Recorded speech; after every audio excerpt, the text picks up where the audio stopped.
Сәлем достар, сіздермен бірге футбол тайм арнасы. Бүгінгі видеода барлығымыз білетіндей Барселона Чемпиондар Лигасының 1/8 финалында 2017 жылғы АПЛ чемпиондарымен, яғни Челсимен кездесетін болады.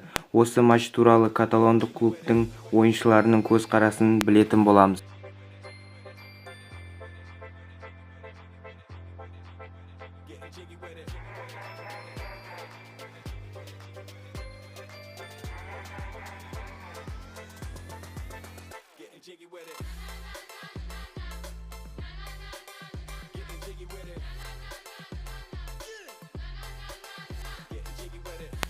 Челси оңай команда емес, өзінің тактикалық ойыны бар.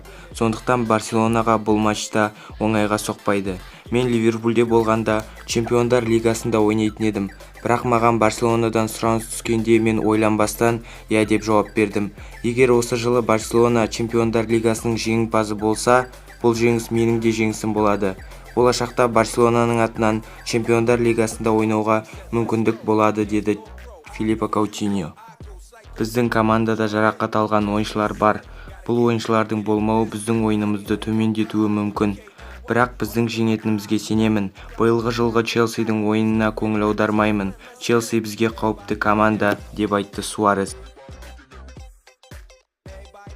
Челси өте жақсы команда. Олардың ішінде керемет ойыншылар да аз емес.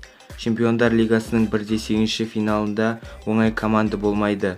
Бірақ біз Челсиді жеңеміз деп ойлаймын, деді Бускетс.